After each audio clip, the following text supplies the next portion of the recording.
Bonjour à tous, bienvenue chez Enfants de l'étude de la Bible. Je suis le frère Lin.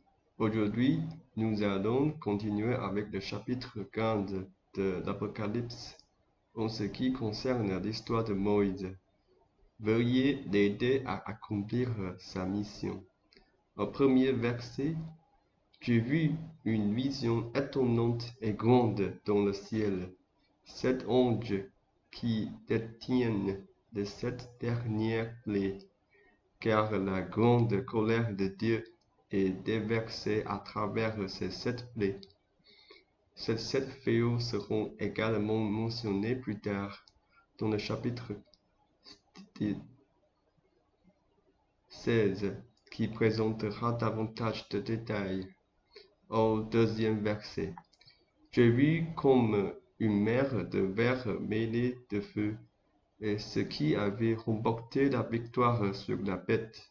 Son image et le nombre de son nom se tenaient debout près de la mer de verre.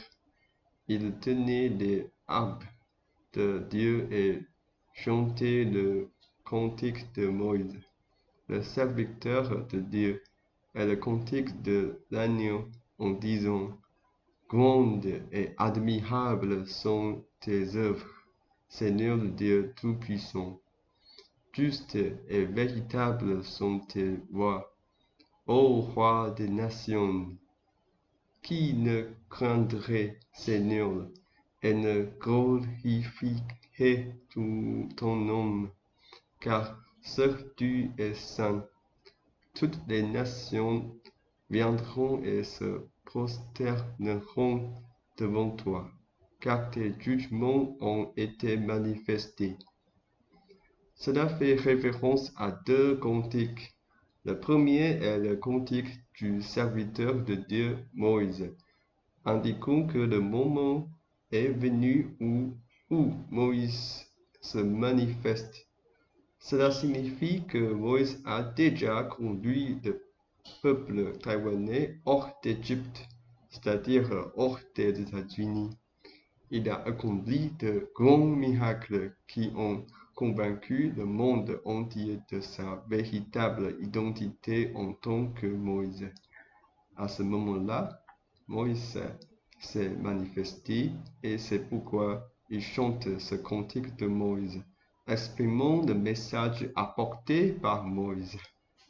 Quant au cantique de l'agneau, il représente un autre message, celui de l'agneau. Ainsi, ils expriment ces 2 messages et que contiennent ces 2 messages. Grandes et admirables sont tes œuvres, Seigneur Dieu Tout-Puissant. Justes et véritables sont tes voies, ô Roi des nations. Qui ne craindrait, Seigneur, et ne glorifierait ton nom, car seul tu es saint. Toutes les nations viendront et se prosterneront devant toi, car tes jugements ont été manifestés. Parce que tout le monde a vu des miracles et les merveilles accomplies par Dieu à travers Moïse. Nous savons que la Bible est digne de confiance. À ce stade, les 3 ans et demi d'expansion de la Chine et de la Russie ont également pris fin, et le peuple taïwanais est sorti d'Égypte. Ensuite, il y aura une période appelée le retour des Taïwanais à Taïwan qui sera relativement calme. C'est le moment où nous devons diffuser le message de Moïse, à savoir le cantique de Moïse et le cantique de l'agneau, c'est-à-dire le message de l'agneau. Combien de temps durera cette période? Dieu ne m'a pas révélé cela, mais en comparant avec les écritures précédentes de l'Apocalypse, je pense que cela correspond à la phrase « Il y eut un silence dans le ciel d'environ une demi-heure ». Certaines personnes disent que cette demi-heure pourrait être littérale, tandis que d'autres personnes qu'elle pourrait signifier 20 ans. Donc cela pourrait durer environ 20 ans. Ensuite, les Taïwanais seront amenés à Babylone. Quand sortiront-ils de Babylone? Cela sera expliqué dans la suite. Cela se produira lorsque les 7 plaies prendront fin. Au 6e verset, les 7 anges qui détiennent les 7 plaies sortirent du temple, revêtus d'une robe de lin pure et éclatante, avec une ceinture d'or autour de leur poitrine. L'un des 4 êtres vivants remplit cette coupe en or plein de la colère du Dieu vivant pour les siècles des siècles. Et il donna aux 7 anges, à cause de la gloire et de la puissance de Dieu, le temple fut rempli de fumée, et personne ne pouvait y entrer jusqu'à ce que les 7 plaies infligées par les 7 anges soient accomplies. Le temple deviendra inaccessible, mais une fois que les 7 plaies auront pris fin, le temple sera accessible. À ce moment-là, les Taïwanais devront se rappeler de sortir de Babylone et de retourner à Taïwan lorsque la 7e plaie prendra fin. Quelles seront ces 7 plaies? Cela sera expliqué dans le prochain épisode, dans le chapitre 16 de l'Apocalypse. En ce qui concerne Moïse, veuillez l'aider, car nous pouvons voir que c'est une tâche difficile pour une seule personne de diriger autant de gens. Lorsque Moïse a conduit les Israélites la dernière fois, il y avait 600 000 hommes, sans compter les femmes et les enfants. C'est extrêmement difficile pour une personne de diriger autant de gens. À l'époque, les Israélites, bien qu'ayant vu de nombreux miracles, louaient toujours à Dieu, mais après les avoir vus, ils ne suivaient souvent pas la direction de Moïse, le mettant au défi et remettant en question son autorité, disant: qui t'a choisi comme notre chef? Avons-nous voté pour toi? Cependant, malgré les divers miracles que Dieu a utilisés pour manifester sa présence avec Moïse, cet homme choisi, il y a toujours des gens qui ne se soumettent pas. Je suis également assez préoccupé par ce problème. Oui, surtout les Taïwanais accordent une grande importance à cela. Nous parlons tous de démocratie maintenant, c'est-à-dire voter.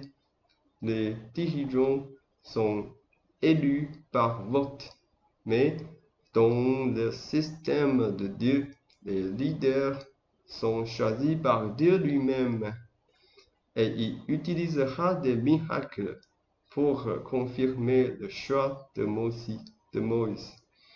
Lorsque nous voyons cela, nous devons obéir et transformer cette vision en foi, avoir confiance en la parole de Dieu, en la foi en Dieu et en l'obéissance envers la personne qu'il a envoyée. Nous devons l'aider car il est difficile pour une personne seule de gérer autant de gens. La dernière fois, Moïse a souffert à cause de la désobéissance des Israélites. Non seulement les Israélites ont subi une grande défaite, avec seulement 2 hommes survivants parmi les 600 000 hommes en âge de porter les armes, mais finalement, Même Moïse n'a pas pu entrer dans la terre promise de Canaan à cause de l'irritation des Israélites qui l'ont fait dévier de l'ordre de Dieu. Par conséquent, je supplie les frères et sœurs, je supplie tous ceux qui entendent ce message de venir en aide à Moïse, d'accepter son leadership, de l'aider à accomplir sa mission, car cela n'est pas une tâche facile. Cela permettra que le témoignage de Dieu ne soit pas endommagé parmi les nations et nous pourrons avoir un témoignage positif. Cela montrera que nous sommes un groupe de personnes obéissant au serviteur de Dieu, Moïse. Ensuite, nous pourrons continuer à répandre ce message, à chanter le cantique de Moïse, qui est le message de Moïse, et le cantique de l'agneau, qui est le message de l'agneau. Nous pourrons conduire de nombreuses personnes à la repentance, car lorsque cette période relativement paisible prendra fin, nous entrerons à Babylone après les grandes turbulences de cette plaie. Après cela, les Taïwanais devront se rappeler de sortir de Babylone, car Babylone sera détruite après cette plaie. Ce ne sera vraiment pas facile. Nous supplions le Seigneur de nous aider. Nous concluons ensemble cette vidéo par une prière. Demandons au Seigneur d'augmenter notre foi afin que nous puissions aider Moïse dans sa mission de guider le peuple taïwanais. Que ce soit lorsqu'ils étaient en Égypte, dans le désert, ou après leur retour à Taïwan, et même pendant leur séjour à Babylone, Seigneur, à tout moment, que nous soyons obéissants, que nous puissions transformer les miracles que nous avons vus en une foi inébranlable dans ta parole et en une confiance sincère envers ton serviteur Moïse. Garde cela en nous, afin que nous puissions réussir à accomplir la mission qui nous a été confiée parmi les nations, que nous, les Taïwanais, puissions témoigner positivement, montrant que nous sommes un groupe de personnes obéissantes, conformes à la volonté de Dieu. Change-nous, Seigneur. Amène-nous à l'humilité, afin que nous puissions réellement comprendre ton plan et suivre la direction de la personne que tu as envoyée. Nous prions au nom de Jésus-Christ. Amen.